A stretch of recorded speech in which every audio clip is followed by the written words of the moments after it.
Stop defining what gives me purpose. Stop defining what gives me happiness. Stop defining what gives me fulfillment. So many people will project their feeling of purpose, their feeling of enjoyment, their feeling of anything onto you because it's not their opinion. Everyone believes their opinion is right, or they're projecting the fact that they feel bad about themselves because you're making a change. That's going to be the theme of today's podcast, the Open Health Podcast. Welcome back. Today, we're going to be talking about how everyone seems to hate when people are trying to get fit. We'll be talking about seasons of life. We'll be talking about how to get extraordinary results. We'll be talking about how everything kind of is interconnected. And we'll start out with, being physically fit will change your life for the better. It'll make you more confident. You don't have to worry about style as much because your body is style. Your body is the outfit. The amount of times I get complimented on my wardrobe when the clothes I wear are mostly just free clothes I get from sponsorships. I don't know the price of them. And people compliment me constantly about my outfit, my attire. I have a secret for you. I've never cared about my attire. Never cared about my fashion. If you're in a physically fit body, male or female, your outfit will be your body. And it will show because you can't buy it.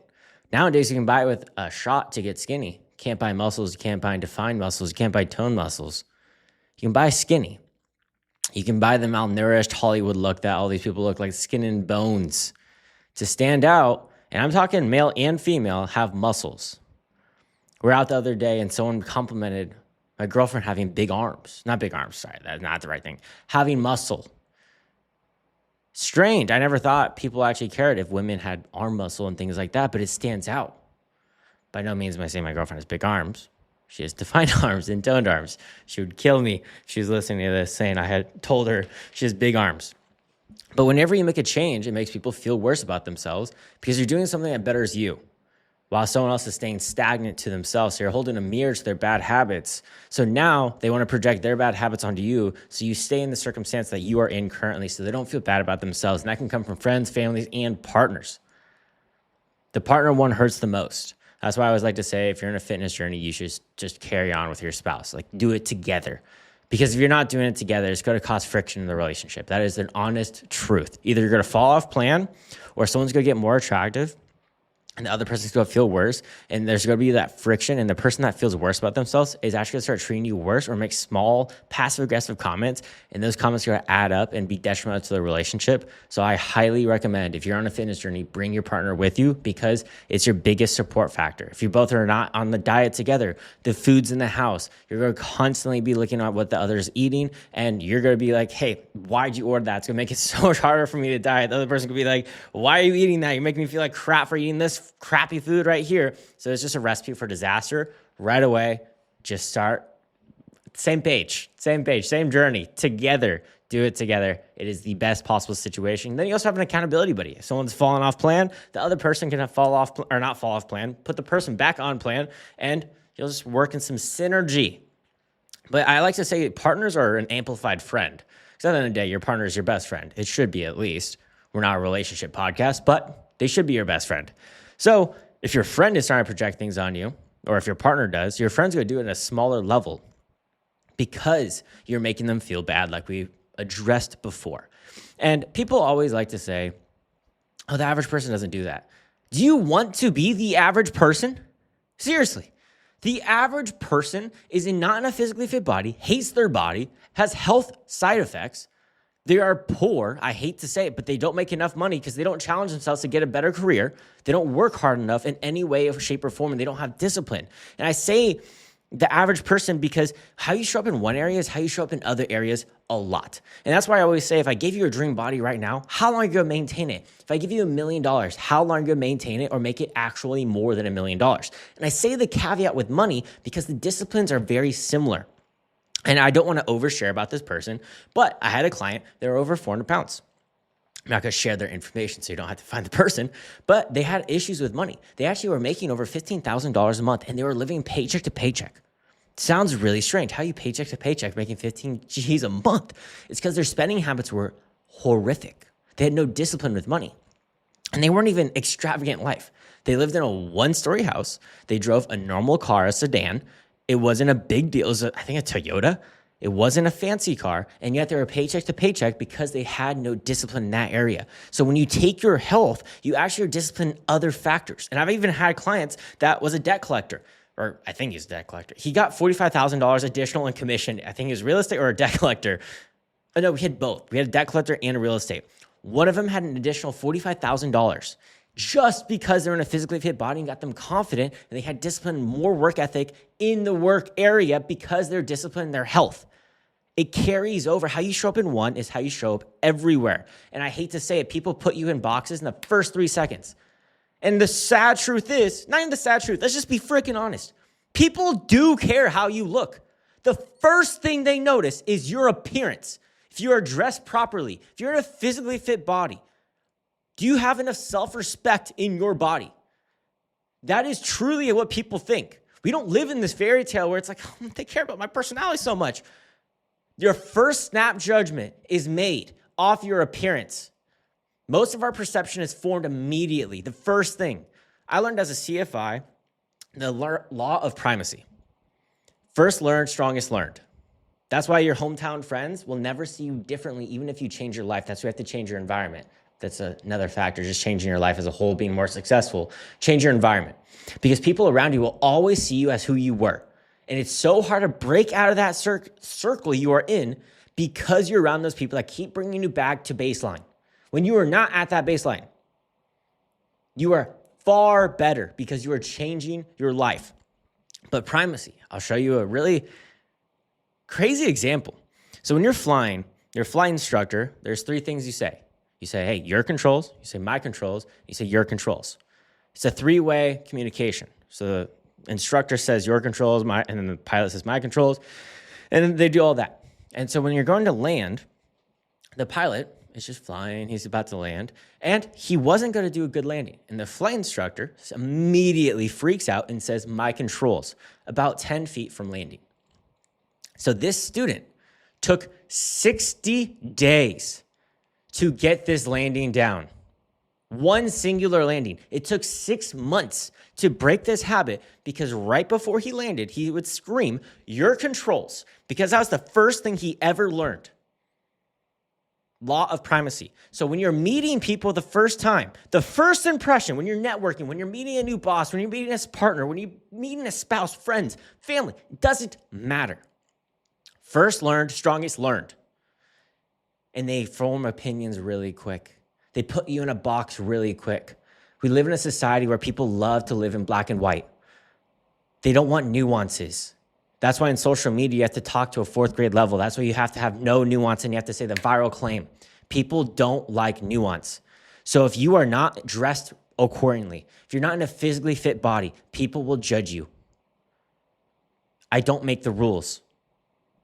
It is your job to live in this world. It is your job to fix these things. But going down to when people say, life is so much more than just eating your calories and macros. So much more to life when you're not on your meal plan. What if I enjoy challenges? What if I enjoy bettering myself? What if that gives me purpose? What if me being able to be in a physically fit body, going around the world, not having to worry if the steps are too hard to get up if I go to China at the Great Wall? Or if I can see this beautiful view on this beautiful hike because I'm in a physically fit body, because I had discipline in areas. That gives me purpose rather than just enjoying certain foods 24/7. And actually, when I enjoy these foods, it tastes even better when I do. And people talk about calorie restriction as being the most restrictive thing ever, counting your calories. It's such an eating disorder. It's actually the most freeing thing you could possibly do if you reframe your mind. I can fit a donut in my diet and not freak out and have anxiety and know I'm going to lose fat because I fit it in my plan. It's the most freeing thing you could ever do. Rather than guessing and saying, oh, did I have too much carbs today? Did I have too much fats today? Did I have too much protein today? No, you have data. You make data-driven decisions. That's how you make good decisions. It doesn't matter business. It doesn't matter if it's in your food. Data-driven decisions are the best decisions you can make because it's not backed by theory. It's not backed by random opinions. It's objective, not subjective. So when these people are projecting onto you, you can simply say, We just have different goals and different purposes. This gives me fulfillment and purpose. Why are your goals and purpose put onto me? We live separate lives. So how about we just do our own thing and actually talk like human beings rather than you just judging what I'm doing? What if you just judge back? Imagine that. Imagine how much, how bad it would be if how much fit people get shamed for was put on to the people shaming the fit people. It'd be a really uncomfortable situation. Oh, is that going to be on your plan? Oh, you eating ice cream? Oh, watch out. You're going to have to do some extra cardio. Oh, okay. Hey, is this on plan today? I'm sure you hear that once or twice if you ever try to lose the weight before. And actually, it probably helped you regain the weight back because you felt the social pressure to not continue your plan. And I always like to say, people around you, how do I want to word this? The people around you determine how you feel so much more than how you determine how you feel when you're first starting. Because you're doing something uncomfortable and you're doing something new and it's foreign. And you're probably changing your body because you're already lacking the confidence. You don't like the way you look. You're not really someone to stand on things, stand on business, I would like to say. So when you're doing this new thing and people are judging you in a negative way, it's a recipe for you to stop because it's new. You have no evidence behind this saying, hey, I want to do this and this is better for me. You know this, but you don't have undeniable proof that that is the truth. So this really new phase, I keep going into this and I'm really abrasive right now because I want to just make you get past this hump that so many people fall behind. And they let so many people determine their health and wellness. Do you understand not having discipline in this area? It does carry out to other areas, friendships, relationships, and I'll even use my personal testimony. Before everything, I first started fitness. I've been in the fitness space for 13 years. And when I first started, it wasn't healthy. I didn't do it in a disciplined way. It was an obsessive way. I had so much food noise. I had a horrible eating disorder. I had a horrible everything. I only ate protein because I just saw so much BS on social media. I was like, screw it.